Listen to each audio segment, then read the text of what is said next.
Opiniões fortes. O elenco semanal.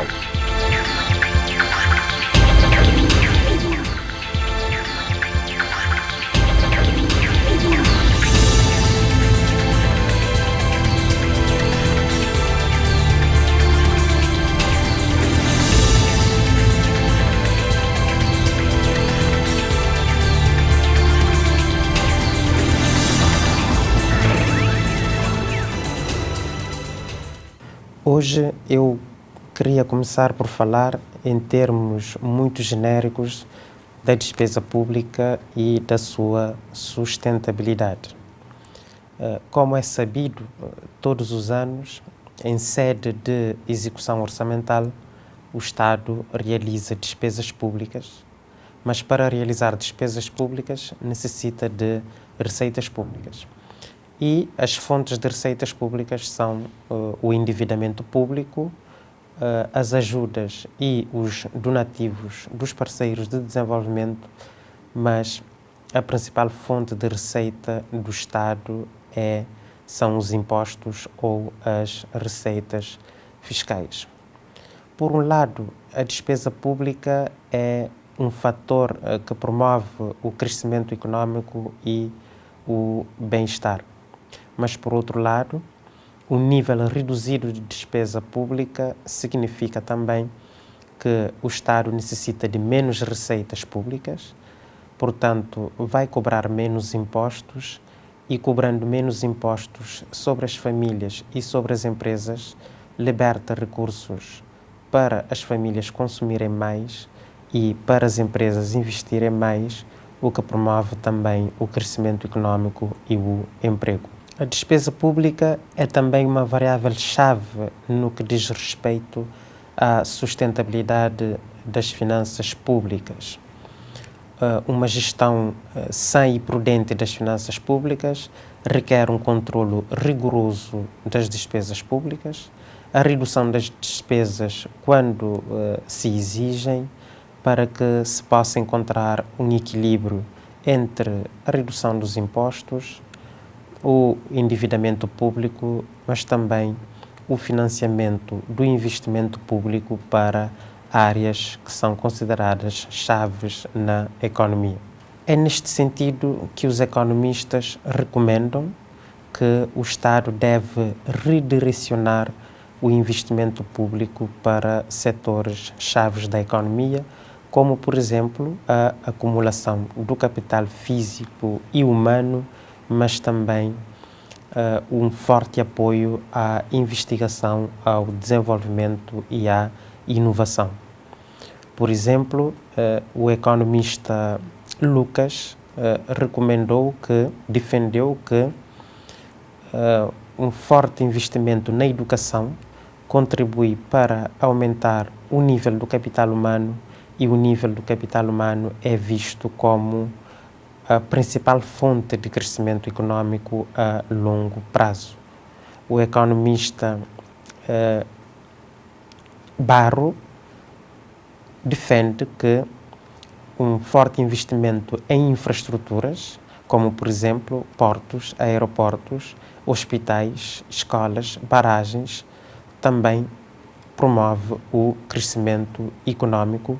E um outro economista, o Paulo Romer, defende a relevância do apoio à investigação, ao desenvolvimento e à inovação como fundamental para promover o crescimento econômico. Por conseguinte, nós pensamos que a focalização do debate em torno da sustentabilidade das finanças públicas deve ser no sentido da avaliação da composição da despesa pública e da sua tendência. Mais do que o debate que se tem feito, principalmente no nosso Parlamento, no sentido de dizer que o peso do Estado da economia é grande, através da análise do indicador do rácio despesa pública sobre o produto interno bruto, mais do que fazer essa análise, esse debate, nós pensamos que podemos fazer a avaliação da composição da despesa pública, saber quais as rúbricas para onde têm sido dirigidas as despesas públicas, se nas despesas correntes, despesas de capital, transferências sociais, juros da dívida pública e ainda também fazer uma análise em relação aos setores para onde têm sido dirigidos as despesas públicas. E quando se fala da sustentabilidade das despesas das finanças públicas, fala-se também muito da fatura energética e ultimamente tem estado na atualidade, nos últimos dias tem estado em debate o recente aumento dos preços dos combustíveis. Há uma tendência a nível internacional para que o preço dos combustíveis se mantenha alto. Alguns analistas dizem mesmo que a tendência é para que o preço dos combustíveis se mantenha num nível elevado nos próximos tempos, porque temos uma economia mundial altamente dependente do petróleo, portanto há uma forte pressão do lado da procura, mas também temos uma organização dos países exportadores do petróleo que por razões geopolíticas às vezes restringem a oferta no sentido de aumentar o preço dos combustíveis. Portanto, mesmo que a economia mundial esteja a decrescer, o preço dos combustíveis pode funcionar em contraciclo com o comportamento da economia mundial. Cabo Verde é um país que não tem petróleo e importa os combustíveis para o funcionamento da economia. Lembro-me que no final da década de 90, com o aumento do preço dos combustíveis, quando o governo decidiu subsidiar os preços para não repassar os custos aos consumidores, a fatura foi muito pesada para as finanças públicas e esta medida de política econômica é apontada mesmo como uma das grandes causas da dilapidação das contas públicas nos finais da década de 90. Portanto, a meu ver, muitos analistas dizem que o governo devia subsidiar o preço dos combustíveis, mas a meu ver não se deve subsidiar. O que eu recomendaria é, sim, o subsídio ou então o desagravamento fiscal em relação aos combustíveis que são utilizados para as atividades produtivas na economia, por exemplo, os combustíveis que são utilizados na agricultura, nas pescas e nas indústrias.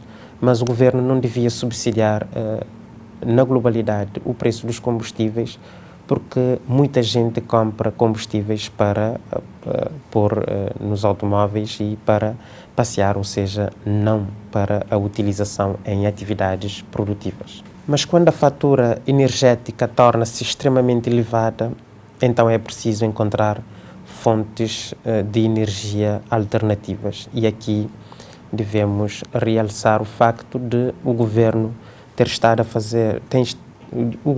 fazer uma grande aposta nas energias renováveis. Neste momento diz-se que 25% das energias na rede são energias renováveis e o plano estratégico das energias renováveis aponta para que em 2020 cerca de 50% das energias na rede sejam energias renováveis. Este sim é uma medida de fundo para resolver o problema energético em Cabo Verde, para suavizar a fatura energética, importante também para a sustentabilidade das finanças públicas e aqui sim podemos dizer sim, senhor Ministro da Economia. Dizíamos que a forte aposta nas energias renováveis pode ser considerada sim uma medida de fundo, de forte alcance para debelar de vez o problema energético em Cabo Verde, principalmente quando a fatura energética começa a ficar extremamente pesada para as contas públicas.